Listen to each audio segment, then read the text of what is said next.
अस्सलाम वालेकुम। बेशक जब मैं बीमार होता हूँ तो वही अल्लाह मुझे शिफा देता है। अल्लाह पाक आप सबको हंसता खेलता आबाद रखे। जी सामीन, मेरी दुआ है अल्लाह पाक से कि अल्लाह पाक जो मैं नुस्खा जात आपको बताता हूँ, अल्लाह पाक आपको इनसे शिफा दे।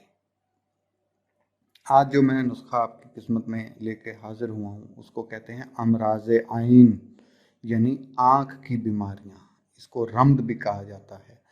आँख दुखना, ये बाज़ औक़ात हो जाता है गर्मी के मौसम में, आँख दुखना शुरू हो जाती है। वो दुखने के बाद वो सुर्ख हो जाती है, उससे अजीब सा एक चिपचिपा सा मादा निकलता है जिससे हमारी आँखें आपस में चिपकना शुरू हो जाती हैं, रोशनी को भी बर्दाश्त नहीं करती।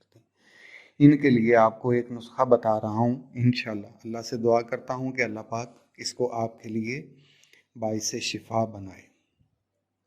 सुहागा, ये अंसार स्टोर पे जाएं और उससे कहें सुहागा 2 ग्राम, 1 ग्राम, 3 ग्राम, बकदरे ज़रूरत जितनी आप उसकी ज़रूरत महसूस कर रहे हैं। इसको सुरमा टाइप आपने करना है। सुरमा करने से पहले कैसे इसको बनाना है, इसको आपने भून लेना है, भून के इसको खर्ल कर लेना है। खर्ल आप समझते हैं कि वो उसमें डालने के बाद उसको अच्छे से पीसना है, खर्ल कर लेना है। खर्ल करने के बाद इसको आप पीसें।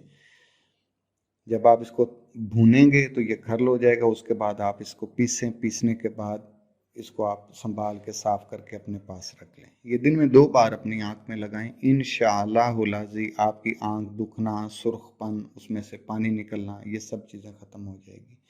और इसी के साथ आपको मैं एक और नुस्खा तोहफ़ातन पेश कर रहा हूँ, इसी का ही, आँख के दुखने का। गुल मंडी बोलते हैं, क्या बोलते हैं, गुल मंडी। ये आपने 6 ग्राम लेनी है।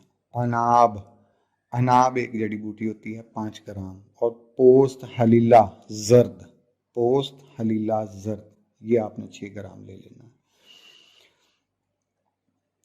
इसको आपने 180 मिलीलीटर पानी में जोश देकर छान लेना है और इसमें शक्कर डालकर मीठा कर लेना है। इसको दिन में 2 बार आपने पीना है।